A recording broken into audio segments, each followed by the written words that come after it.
Good afternoon and welcome to Midweek Facelift, Doug Worth. Well, thank you. I want to welcome Thank you, President Shannon Le Brun. I want to welcome our viewers to our Midweek Facelift. And the purpose of us doing this Midweek Facelift is to offer inspiration to our viewers on a weekly basis. Yeah. And also, it's an opportunity to just have a general conversation, an easy conversation with things that come up in our lives. Yeah. For example, one of the things we're going to talk about today is just a recap of some of the points that I mentioned in my last in-person message at the Riverbank Recreational Center. That's what it was? Actually, it was the Red Bank Community Center. Yeah, we get Doug to these locations. We just get him to the locations. All right, what you got to do, Doug? Where's the microphone? Stand up. No. But the idea here is sometimes a Sunday talk or a class or a book will bring up questions. Yeah. Questions. Well, what did the author mean about this? Or Doug, when you said this, could you elaborate on that a little bit more? Or whatever. Yeah. And so this is a way to just have a conversation. Yeah. And talk about what comes up. Yeah. And I definitely try to include those questions. I think it definitely comes up for me, and also I think will come up for the viewers as well. Sure. And we offer our viewers the opportunity to shoot us a chat in the chat box and let us know if they have any questions, and that way we'll get you, if you're okay with that, to answer those questions in real time. Sure. Yeah. Absolutely. Yeah. So we're talking about Prosperity 101. We're on that series. Yeah. And we're on this. I think we're on number 2. Which is, but before we go there, today's November 10th, and so tomorrow's November 11th, which is Veterans Day. Veterans Day. And I want to take just a few minutes to say thank you for all of you, all of the veterans that are watching this podcast, and for all the families out there who've had brothers or sisters, aunts, uncles, dads, anyone associated with our military, our armed forces, especially overseas. Just want to say thank you for your service, because that's what keeps us in freedom and keeps this country strong. Yes. So thank you so much for your service. Yeah, we thank you for your service. And I think I've noticed that lately. That's been, I've been here in Chattanooga for about maybe 5 years now. Right. And one of the things that I noticed since I've been here is that whole thank you for your service thing. And I'm wondering if that is something that just happens in the South, or is it, I haven't been outside the South in a while. And when I do go outside the South, I don't really hear people say that. Well, I see it a lot on national TV. Okay. I watch football games, and they always say something about that. Yeah. You watch some news broadcasts and things like that. One of my favorite shows on TV is called Counting Cars. Okay, it's a car show. Okay. But the person who owns the car shop there will often be talking with people who bring in a vehicle and they would want it done this way or that way, or new paint job, new engine, whatever it is, and oftentimes those people will want a military theme That's cool. on the car or on the bike or something like that. And always the moderator of the show, his name is Danny Coker, he will always say thank you for your service. Wow. And he is a big fan of first responders, so fire and police and that sort of thing. He's a big fan of that. He's also a minister too, but as you watch his persona on TV, you wouldn't necessarily know that, but that was part of him also. So I think when I was going to college, late 60s, early 70s, the Vietnam War was going on, and of course the mood in this country was very much different according to the military. Right. Yeah. And so that changed. That changed with Desert Storm, and then the second time we went over there, and I think the media and certainly the government. I don't want to say did a marketing program, but they were very conscious of the fact that they wanted to say thanks and they wanted to honor veterans for their service. And one of the things I noticed too is that people, although they may not agree with some of the reasons why, we're overseas or doing certain operations, they still stick and separate that. People are able to separate that from the fact that they appreciate the work that the military and their families, the sacrifice that the families are making also. Yes. So that's a good thing.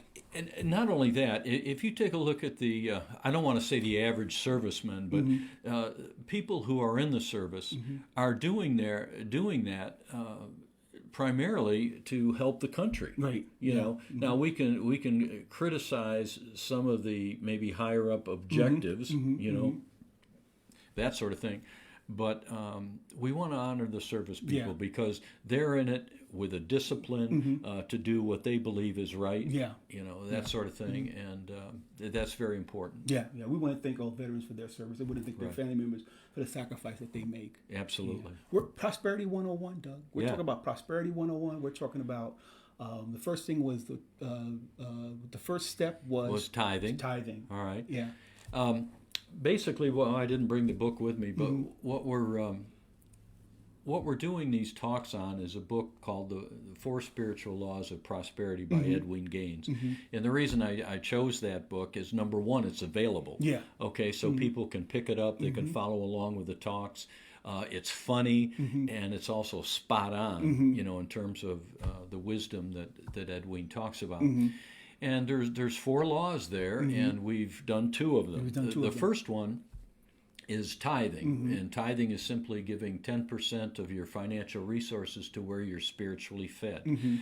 And tithing is a discipline, okay? It's a discipline for practicing the law of giving and receiving. Right. And the idea behind that is just simply that as you give, especially in this case of your material resources, what you're doing is you're opening a door in consciousness for more abundance to flow through you, and that's what typically happens. So the first law that Edwin talks about is the law of tithing. And what we find is that as people either start tithing or continue tithing, the stresses and the strains, material stresses and strains in their life tend to go away. And they tend to feel that, they have the material things that they need in life, okay? Life becomes more comfortable. And when that happens, the next thing that people usually think about is, okay, this is going pretty good. What else do I want? What do I want to create in my life? What kind of experiences, that sort of thing. And so Edwin's second law is setting goals, the spiritual discipline of setting goals. And we talked about that at length last week and also in my talk. So we don't necessarily need to go through all those 8, different aspects of it. But last week in the podcast, we spent some time talking about what Edwin discovered as she began to set goals, okay? And what she discovered was the power of the spoken word.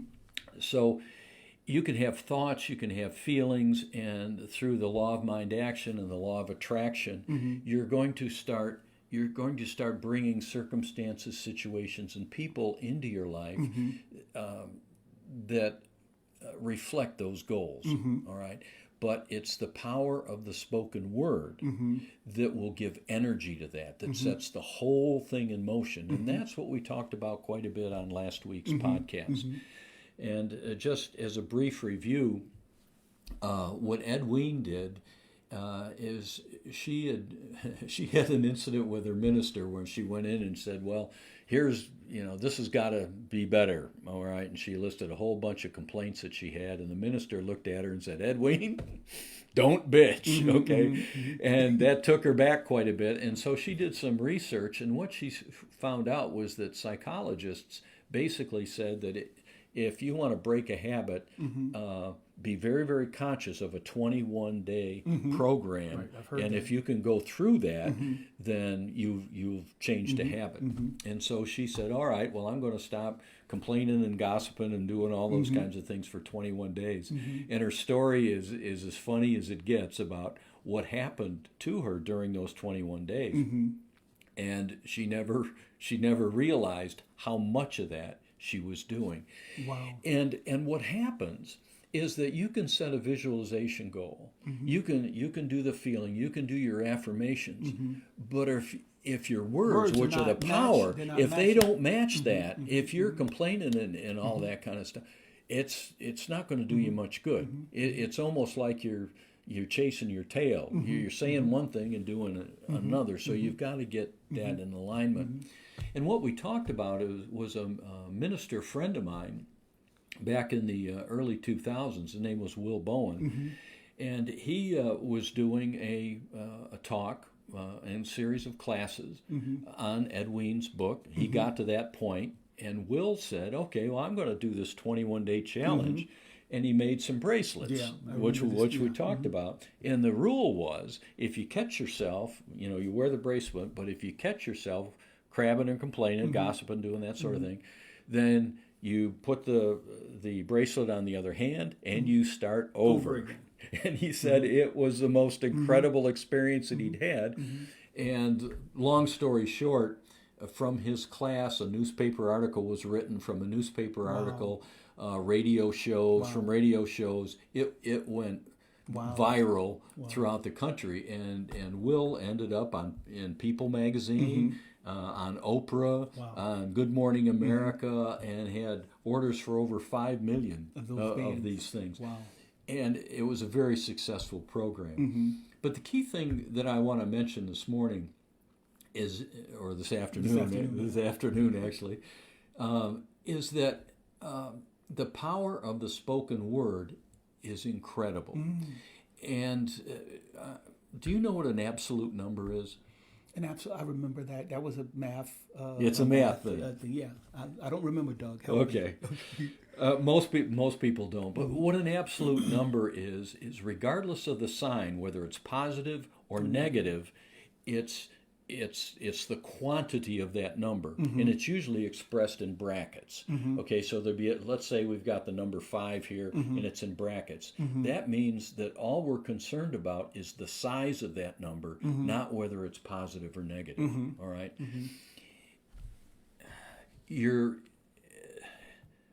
What do I want to say? Spiritual law works the same way. It doesn't see a negative number.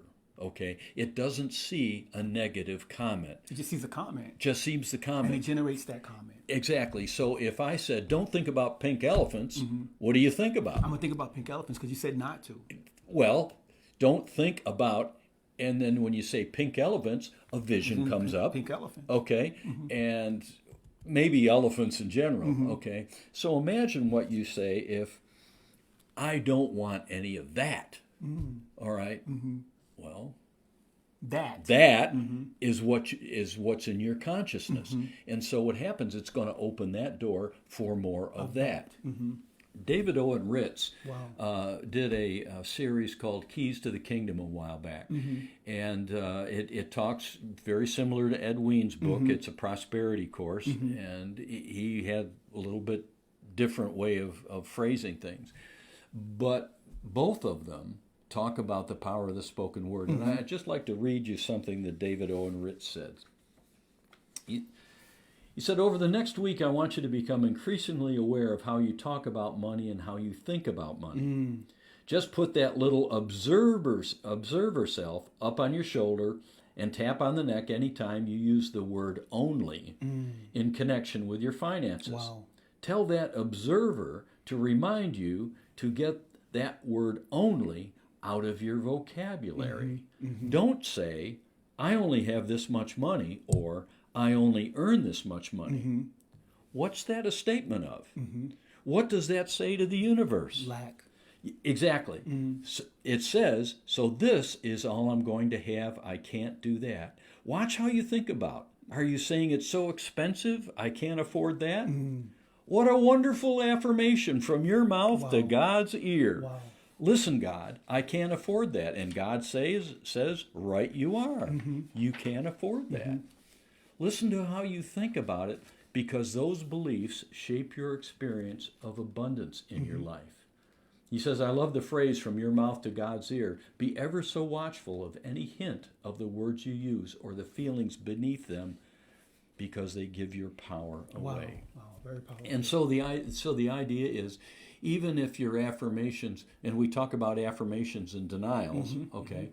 We want to talk about that maybe just a little bit. But when you affirm that, this is the type of thing that I want to have in my life, be very, very careful about how you negatively comment about the things that you don't want. Right. And again, last week we talked about what Jesus said. He said, let your comments be yes or no. Okay? Yes, I want more of this. No, I don't want more of that. Let me focus on this. Yes, right. Let me focus on that. And so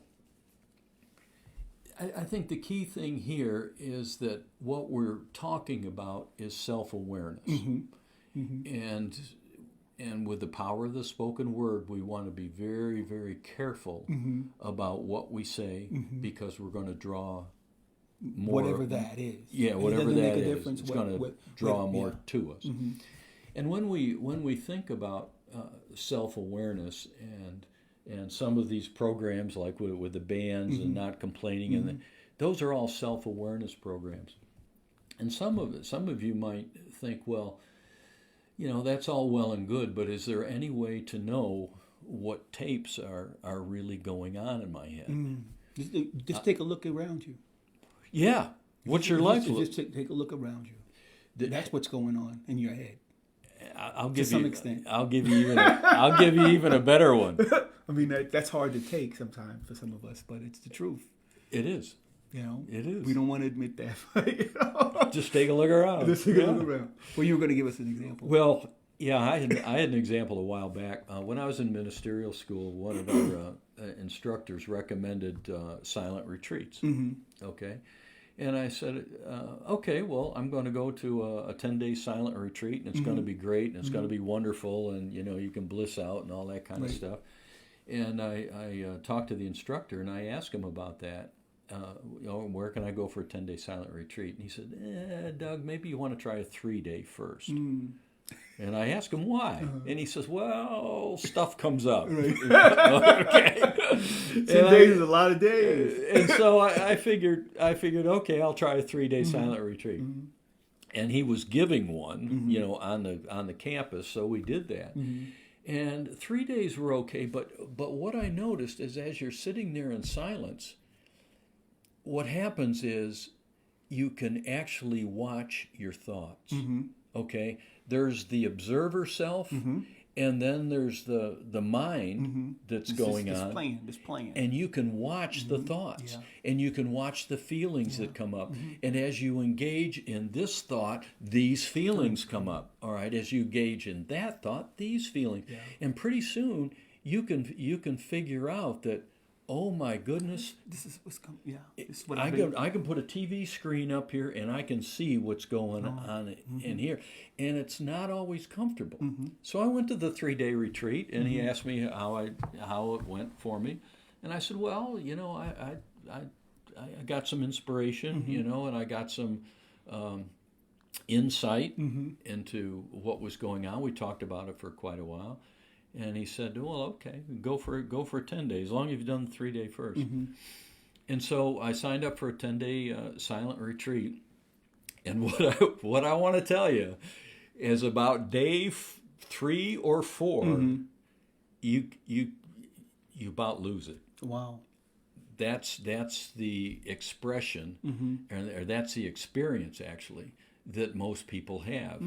And, around day 4 of that 10-day silent retreat, I was blaming everybody. I wasn't feeling good about myself, and this one's coughing during the time we're supposed to be in meditation, and I don't like the food, and one thing after another. Right. And I was about ready to leave, and one of the instructors, now you're not supposed to say anything to anybody for 10 days. And one of the instructors came up, and he basically said, grasshopper. You're seeing what it's all about. Right. You're noticing what's going on inside, okay? It's not about the retreat. It's what's going on in here. And he said, if you want to leave, fine. But our experience is between day 3 and day 4, what happens is all the stuff that's up on the inside, you become conscious of it. Okay, here it is. Look at it, deal with it, feel it, all those kinds of things. And, he said many, many, many people want to escape that. Mm-hmm. He said, so give it another day, Mm-hmm. and if at the end of the next day you still want to leave, you're free to go. But Mm-hmm. give it another day and just realize what's going on. Mm-hmm. And once I had that realization, Mm-hmm. once somebody was there to kind of be the Yeah. goat to the racehorse, Mm-hmm. type of thing, I was okay. Mm-hmm. And after that, I was able to sit in complete silence and be able to watch all the stuff come up and feel all that stuff, because it's an old memory. It's who did you wrong, that sort of thing. And you take a look at those feelings, and then you can release them. It was incredible. So when we talk about awareness of the power of the spoken word and that sort of thing, it's all awareness. And 10-day silent retreat is one way of putting a mirror right here, so you can see what's going on. And it doesn't take 10 days, and I'm not. I guess it takes 10 days for the real stuff to surface, Right. But I've just done 5-minute meditation, 3-minute meditation, and nonsense that comes to my consciousness. Is like, why are you over there right now? I can actually be in meditation and something will come up, and I'm like, why do you even think? What do you think? What is that? And I'm like, where's that coming from? I mean, it's really it's stuff. And you can see it. Yeah. I'm like, no, we're not. And you can feel it. Yeah. So. And you can choose. Yeah.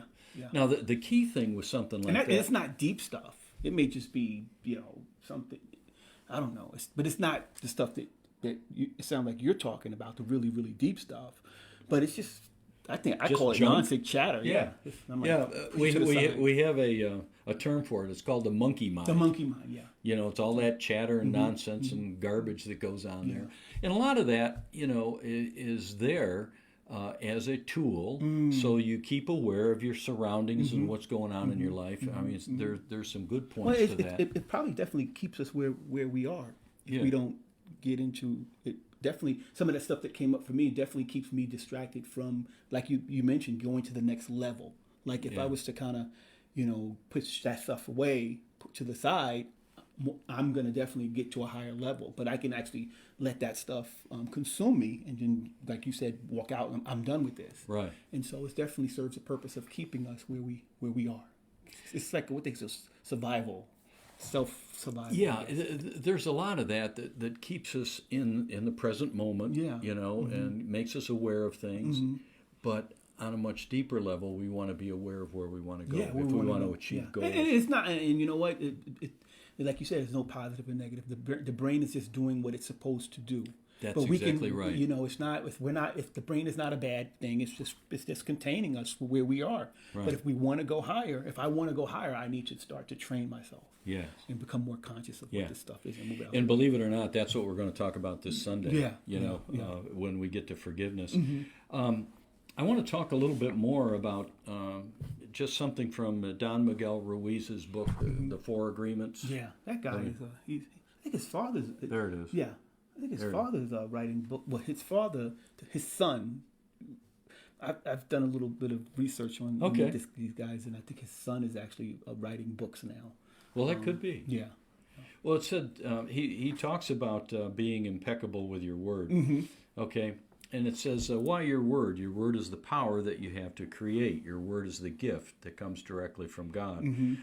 But like a sword with two edges, your word can create the most beautiful dream, or your word can destroy everything around you. And after the podcast last week, we talked a little bit more about that, but it didn't go across the camera. And at that point, I asked you, can you think of somebody, say in the 20th century, whose word made a huge difference in the world? Okay, and you mentioned Reverend Dr. Martin Luther King, which is an absolute perfect, example of that. But probably, and you mentioned someone too. Yes, and that's where I was going. Yeah. Go ahead. and when we talk about being a two-edged sword, probably the biggest example of the power of the spoken word was Adolf Hitler. Okay, and look what happened to him. His hate and his it just anger and military thing went viral around the world. Yes. It affected everybody on this planet. Yes. And ultimately, what he was preaching came through him and destroyed the whole thing. Wow. On the other hand, about the same time was Mahatma Gandhi, who freed the whole subcontinent of India with his positive words of self-reliance and self-government and being positive about it. So we want to be very, very clear. And when we go, the power of the spoken word. and even we can go down to, they call it micro, meso, and micro, meso, and macro levels of this stuff. And you can go to a family situation, right, where a parent is like telling their children, their child, hey, you're doing really well. I'm so proud of you. Keep up the good work. And then you have another parent that's like, you can never get anything right. What's wrong with you? That's right. You always have a hard time getting things done. Both those things have an effect on both those that language has an effect on the child. And you can Edwin Gaines in her book tells an example of that. And here was a mother who was she was a good mother. She worked hard. She tried to do all the right things. And she came home one day. Was irritable. It was a bad day at work or whatever, and her daughter was singing up a storm, in the bathroom or in her room or whatever, and her mother snapped at her, and she said, "Shut up! You got a terrible voice." Well, that one time, and that daughter heard that, felt it inside, and never sang again. Wow. Never sang again. Yeah. And as she was a young girl at the time, and as she developed into adolescence and things, she started to withdraw, and was it her mother's fault? Well, typically it was, but it wasn't a conscious thing. It was just an unconscious power of the spoken word, And so, it's very, very important if you're a parent, if you're a grandparent, if you're a teacher, if you're in any role, be very, very conscious of what you say and how you say it. This is why I love the unity movement, because it's all about being responsible. Exactly. Taking personal responsibility for who you are and what you're doing. And not only that, not only that, but it's a movement of self-empowerment. How do you create a better life for yourself? And if you look, for me anyways, if I look at all the literature that's out there and all the books that are out there, I still go back to the Sermon on the Mount in Matthew chapters 4, 5, 6, and 7. And primarily 5, 6, and 7. And when I read that, you're listening to a master teacher saying, this is how you should think. These are the words to use. And if you follow that, yes, we're a church. Yes, we're a Christian church. But again, when I look at all the literature out there, some of the most powerful comes straight out of the Gospels.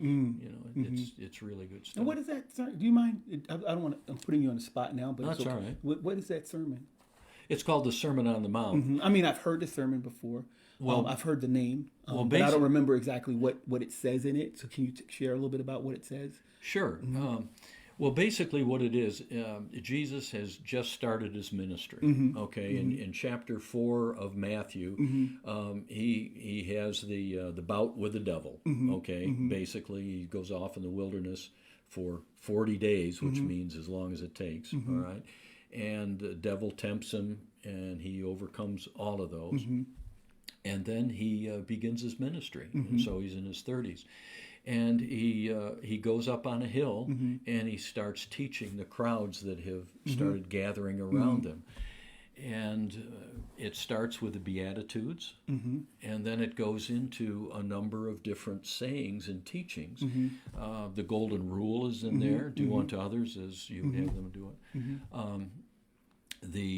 In chapter 6, he talks about prayer, and you'll find the Lord's Prayer in there. And in chapter 7, he expounds on, basically how to conduct yourself. And so, this is like a would it be a blueprint for how?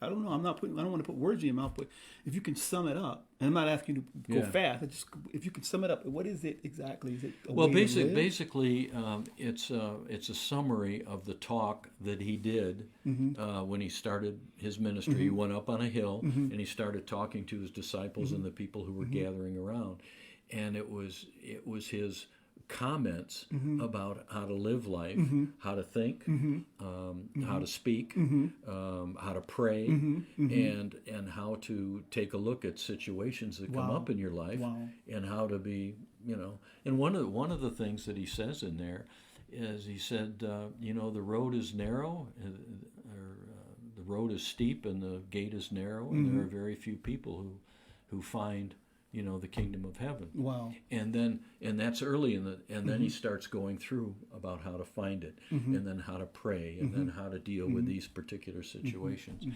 And there's a corresponding set of sayings in Luke. It's called the Sermon on the Plain. I don't have the exact chapters there, but it's a little bit looser. The one in Matthew, to me, is very more detailed. Well, it's not only more detailed, but it's more succinct. It's boom, boom, boom, boom, boom. I mean, right on down. Here's how we do it.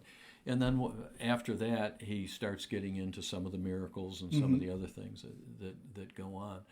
But I encourage people, if you want a quick read that's deep, okay. Open your Bible to Matthew, the book of Matthew in the New Testament, and chapters 4, 5, 6, and 7. Well, Doug, I want to thank you for joining us today. Okay. Again. You always come out and give us some words of wisdom, and we definitely appreciate that. Well, And just to recap, we're talking about the Prosperity 101, the second Edwina Gaines' second law, Right. which is Setting goals. And we're talking about the power of the spoken word, Right. which is to be careful about what you're saying. And this coming Sunday, it'll be a podcast, or not a podcast, but a cyber service. This Sunday, we're going to be talking about her third law, which is forgiveness. Very, very, very powerful, and every prosperity course that I've ever taken talks about the power of forgiveness. And if you take a look in Jesus' talks and things, well, we'll get into this on Sunday, but it's very, very powerful. So this coming Sunday, on our Sunday service, we're going to be talking about forgiveness. Yep. And then next Wednesday, when we do this podcast, we'll we'll probably summarize that. Yeah. Well, we'll do some more. Okay. Okay. Cool. Because I mean, I can only say so much in 30 minutes, and there's a lot more. Always there's a lot more behind it. So we'll be talking about that. And then we're going to be in person again. Yeah. We're going to be in person again soon, November 28th, right. which is a Sunday. It'll be Thanksgiving. Well, yeah, it'll be a couple of days after Thanksgiving, Right. and we'll have the potluck afterwards. And so, if it'll you be guys, a good time. Yeah, if anybody have any leftovers they want to bring out you're more than welcome. And that service is actually not going to be online. So I just want to let our viewers know that if you are, we'd like you to come on out and join us in person, because we're not gonna have that particular service on live stream the 28th. Yeah, so November 28th at the Red Bank Community Center. Community Center, yeah. You're going to be there. Yeah. Yeah, you're going to be speaking. And I'll be doing the talk then. you'll be doing the talking. And come out and join us, because we're not going to be live. And we'd like to see you in person if we can make it. And Great. Thank you so much, Doug, again for coming out. All right. Great. Thanks for coming.